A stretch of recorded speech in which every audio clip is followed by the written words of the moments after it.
Hello friends, in this lecture we will continue with fundamental right article 14. Hello friends, in this lecture we will continue with article 14. ठीक है, हम लोग ने पिछले lecture में article 13 पढ़ा था. आप लोग प्लीज़ उसको रिवाइज करके आना. ठीक है, आर्टिकल 13 में हम लोग ने क्या पढ़ा था? ओला वैक. ये सिंपल लर्निंग है, OALA वैक. ठीक है, any order, any amendment, any action, any legislation, any amendment to the constitution if violate, abridge or contravene our fundamental right, then it will be null and void. ठीक है, fundamental right अगर हमारा violet होता है तो हम कहाँ जा सकते हैं? सुप्रीम कोर्ट या हाई कोर्ट जा सकते हैं. Supreme court under article 26 and high court under article 32. Okay, now आज हम लोग पढ़ेंगे आर्टिकल 14. ठीक है, आर्टिकल 14 को पढ़ने से पहले हम लोग को ये जानना ज़रूरी है कि हमारे कॉन्स्टिट्यूशन में कुछ आर्टिकल्स, कुछ फंडामेंटल राइट्स हमारे सिर्फ ओनली सिटीजन्स को मिले हैं और कुछ ऐसे फंडामेंटल राइट्स हैं जो कि हमारे फंडामेंटल राइट जो कि सिटीजन प्लस फॉरेनर्स को मिले हैं. ठीक है, फॉरेनर्स को एलियंस भी कहा जाता है. ठीक है, नाउ अब इसमें देखो, आप ये देखो, all fundamental right available to both citizen and foreigner. ठीक है, सारे फंडामेंटल राइट्स सिटीजन या फॉरेनर को मिले हैं except few rights which are only available to citizens. कुछ ऐसे राइट्स हैं जो कि सिर्फ और सिर्फ सिटीजन्स को मिले हैं. ठीक है, जैसे फंडामेंटल राइट, जैसे आर्टिकल, इसको याद करने का सिंपल ट्रिक ये है, 15, 16, 18 sub clause 2, 19, 29 and 30. It's a number. आप इसको लर्न कर लीजिए, आपको अच्छे से याद हो जाएगा. ठीक है, जैसे आर्टिकल 15 में क्या है? Prohibition of discrimination. ठीक है, ये सिर्फ सिटीजन्स के लिए ये सारे राइट्स. ठीक है, article 16 equality of opportunity in public employment. Article 19 6 freedom, जिसमें बोला स्पीच, मूवमेंट, एसोसिएशन एट्सेट्रा. ये आप आने वाले लेक्चर्स में पढ़ोगे. Article 29 protection of culture, language and script. Article 30 right of minorities and article 18 subclause 2 prohibition of citizens accepting titles from foreign states. ठीक है, तो ये इम्पॉर्टेंट चीज़ है, आप इसको सिंपल उसमें याद कर सकते हो. ठीक है, जैसे कि 15, 16, 18 subclause 2, 19, 29 एंड 30. ठीक है, ये ऐसे जो फंडामेंटल राइट्स है वो सिर्फ सिटीजन्स को ही मिलते हैं. ठीक है, ओके. अब आप इस इमेज में भी देख सकते हो कि ये other fundamental rights for all. ठीक है, ये ऐसे फंडामेंटल राइट्स है जो कि दोनों को मिले हैं, citizens and aliens. But citizens को सिर्फ ऐसे फंडामेंटल राइट है जो सिर्फ और सिर्फ सिटीजन्स को मिले, जैसे 15, 16, 18 सब क्लॉज 2, 19, 29, 30. ठीक है, नाउ अब हम लोग स्टार्ट करते हैं हमारा आर्टिकल 14 जो कि है राइट टू इक्वालिटी. ठीक है, राइट टू इक्वालिटी क्या कहता है? ठीक है, अब इसमें क्या पढ़िए, आप पहले इसको देखिए. The state shall not deny to any person equality before law और the equal protection of the law within the territory of the India. ठीक है, हमारे इंडिया की टेरिटरी के अंदर, ठीक है, स्टेट आपको डिनाई नहीं कर सकता equal protection, equality before law और the equal protection of the law. अब इसको आप टर्म को, कीवर्ड्स को प्लीज़ पकड़ने की कोशिश करिएगा. ठीक है, इसमें क्या है? State shall not deny. ठीक है, स्टेट शैल नॉट डिनाई मतलब शैल लगा, यानी कि किसी भी हालत में मना नहीं करेगा स्टेट आपको. ठीक है, मतलब आपको मिलना ही मिलना है. ठीक है, स्टेट किसी भी हालत में मना नहीं कर सकता है. एंड एनी पर्सन, आपने अभी ऊपर पढ़ा कि हमारे आर्टिकल 14 क्या है? वो दोनों को अप्लाइड होते हैं ना, यानी कि हमारे फॉरेनर को भी और हमारे सिटीजन्स को भी. क्यों? क्योंकि हमारे आर्टिकल 15, 16, 18 सब क्लॉज 2, 19, 29, 30. ठीक है, ये सिर्फ सिटीजन्स को मिले हैं और बाकी सारे सबको मिले हैं. ठीक है, तो आर्टिकल 14 किस में आएगा? ये हमारे सिटीजन्स को भी अप्लाई होता है और हमारे एलियंस यानी फॉरेनर्स को भी अप्लाइड होता है. ठीक है, तो एनी पर्सन, इसीलिए यहाँ लिखा गया any person, citizens plus foreigner. और यहाँ पे और है, यानी कि कभी आपको इक्वालिटी बिफोर लॉ भी मिलता है, कभी आपको equal protection of the law मिलता है. यानी कि इंडिया में हम लोग दोनों तरीके से हम लोग जस्टिस को फुलफिल करते हैं. ठीक है, या तो equality before law and equal protection of the law both मिलता है. ठीक है, मतलब बोथ नहीं और. ठीक है, या तो कभी ये मिलेगा या तो ये मिलेगा. ठीक है, ये केस टू केसेस बेसिस पे जजेस के द्वारा ये चीज़ फुलफिल किया जाता है, ठीक है। With in the territory of India यानी कि पूरे भारत में लागू होता है, ठीक है। इंडिया का मैप जो भी होता है, सॉरी थोड़ा सा गड़बड़ हो गया, ठीक है, छोड़िए आप, ठीक है। तो इंडिया की टेरिटरी के अंदर वो सारी चीज़ें अप्लाई होंगी, ठीक है। नाउ अब इसमें हम लोग ने 2 इम्पॉर्टेंट कीवर्ड्स पढ़े हैं, equality before law and equal protection of the law. अब हम लोग इसको डिटेल में समझेंगे कि ये होता क्या है, इसका मतलब, ठीक है। इक्वालिटी बिफोर लॉ क्या है, एक यूके से लिया गया है, ठीक है, यानी कि ये चीज़ हम लोग ब्रिटेन से लिया है, ठीक है। इसमें क्या है, और equal protection of the law हम लोग ने लिया है यूएसए की कॉन्स्टिट्यूशन से, ठीक है ना। अब इसका मतलब समझते हैं कि लॉ के सामने सब बराबर है, ठीक है। इसका मतलब ये होता है कि इक्वालिटी बिफोर लॉ मतलब कि कोई भी पर्सन, या तो वो गरीब हो, अमीर हो, छोटा हो, बड़ा हो, किसी से कोई लेना देना नहीं, रिच है, पुअर है, कोई दिक्कत नहीं है, उसको सारे सब पे सेम तरीके से लॉ अप्लाई होगा, ठीक है। इसमें कोई भी स्पेशल प्रिविलेजेस नहीं मिलेंगे, नो स्पेशल प्रिविलेजेस, ठीक है। सपोज एक एग्जाम्पल के तौर पे समझाती हूँ मैं, ठीक है।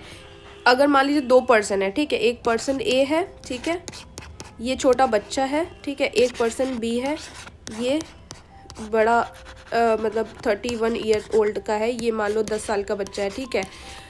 इसने अपने घर में एक अपने पापा की गन देखी, ठीक है, जाके उसने, और सामने से कोई आदमी आ रहा था गेट के पास, और वो गलती से उसने गन शूट कर दी, ठीक है, नॉट इंटेंशनली शूट की थी, ठीक है, इसका ये इंटेंशन नहीं था, छोटे बच्चे को क्या पता, ठीक है। इसने ये गन शूट कर दी और जो आदमी जो एंटर किया वो मर गया, ठीक है। दूसरे केस में ये है कि एक आदमी है, ठीक है, वो अपने होशो हवास में, ठीक है, 31 ईयर ओल्ड का है, ठीक है, वो जाता है और किसी आदमी को शूट कर देता है, ठीक है, वो मर जाता है, ठीक है।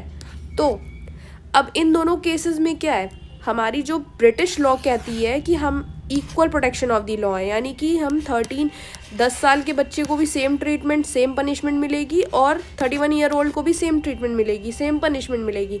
बट यहाँ पे चीज़ें डिफरेंट कब होती हैं, जब हम लोग यूएसए के कॉन्स्टिट्यूशन में देखते हैं, जो कि है equal protection of the law, ठीक है। इसमें क्या कहता है कि सेम सिचुएशन है, बट हम लोग सेम सिचुएशन में सेम ट्रीटमेंट देंगे, लेकिन डिफरेंट सिचुएशन में डिफरेंट ट्रीटमेंट देंगे, ठीक है।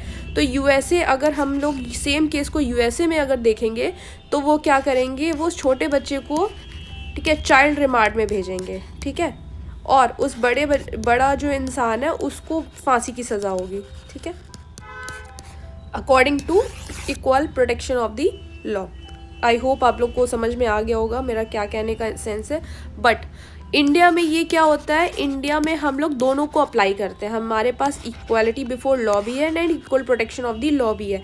ये हमारे जजेस डिसाइड करते हैं on the case to case basis, ठीक है। कभी आप किसी केस में equal protection of the law मिलता है, किसी केस में आपको इक्वालिटी बिफोर लॉ मिलता है, ठीक है। नाउ अब यही सारी चीज़ें हमने क्लैरिफाई की हैं एक शॉर्ट नोट के फॉर्म में, जैसे example 13 year old child commit offence and 31 year old adult commit offence, same offence, ठीक है। तो they are not treated equally, why, child is govern with juvenile justice act, ठीक है, जुवेनाइल जस्टिस एक्ट के through, and adult will be treated as IPC act, ठीक है। This equal protection of law not violation of article 14, जजेस apply law based on age, intention and circumstances, ठीक है, ठीक है, आप समझ गए होगे, आई होप एग्जाम्पल से आपको क्लैरिफाई हो गया होगा, ठीक है। और सेम बात इसमें यही की गई है कि article 14 also classify must be rational justice, ठीक है। एंड ये हमारे रूल ऑफ लॉ जो हमारा AV डाइसी से लिया गया, AV डाइसी ने दिया है, supremacy of the law, equality before law and no arbitrary power, ठीक है, exception to the equality before law, ठीक है। अब इसमें ये बहुत इंपॉर्टेंट चीज़ है, ये अक्सर एग्जाम में पूछा जाता है कि हमारी इक्वालिटी बिफोर लॉ तो है, बट इसमें कुछ एक्सेप्शंस भी आते हैं, जैसे कुछ स्पेशल प्रिविलेजेस मिले हैं किसको, हमारे प्रेसिडेंट को, गवर्नर को, ठीक है, foreign diplomat, MP inside parliament, ठीक है। तो ये सारी जो है ना, इनको इम्यूनिटी मिली है, ठीक है, ये इक्वालिटी बिफोर लॉ नहीं है, मतलब ये इनको मतलब इनको इक्वली ट्रीट नहीं किया जाएगा, इनको थोड़ा स्पेशल प्रिविलेजेस के साथ ट्रीट किया जाएगा, ठीक है।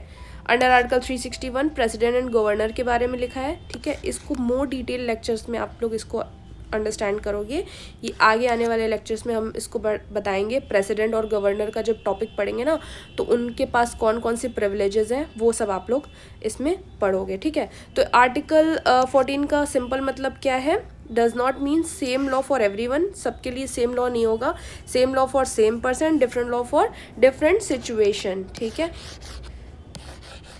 अगर कोई सेम सिचुएशन में है, ठीक है, तब उसको उस तरीके से ट्रीट होगा, अगर कोई डिफरेंट सिचुएशन में है तो उसको डिफरेंट तरीके से ट्रीटमेंट होगा, ठीक है।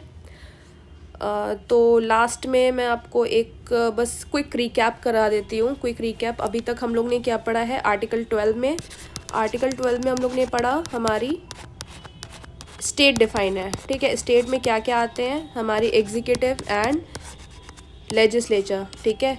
एग्जीक्यूटिव में state council of minister, governor and CM, ठीक है। इसमें क्या आते हैं हमारे ये तो हो गए स्टेट के। सेंटर में एग्जीक्यूटिव पे क्या आते हैं, prime minister, president, union council of minister, ठीक है।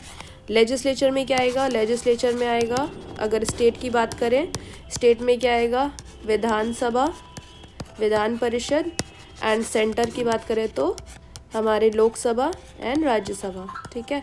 एंड उससे रिलेटेड जितने भी म्यूनसिपैलिटीज़ हैं, लोकल बॉडीज़ हैं, अथॉरिटीज़ हैं, उनकी जितने भी डिपार्टमेंट्स हैं वो सारे हमारी स्टेट की डेफिनेशन में आएगा। आर्टिकल 13 में हम लोग ने क्या पढ़ा था, सिंपल ट्रिक है, OALA VAC, OALA VAC, any order, any amendment, any legislation, any action if violate, abridge or contravene to our fundamental right, then it will be null and void, or we can go to the Supreme Court or High Court for our violation of the fundamental right. Supreme Court under Article 32 and High Court under Article 2 to 6, ठीक है।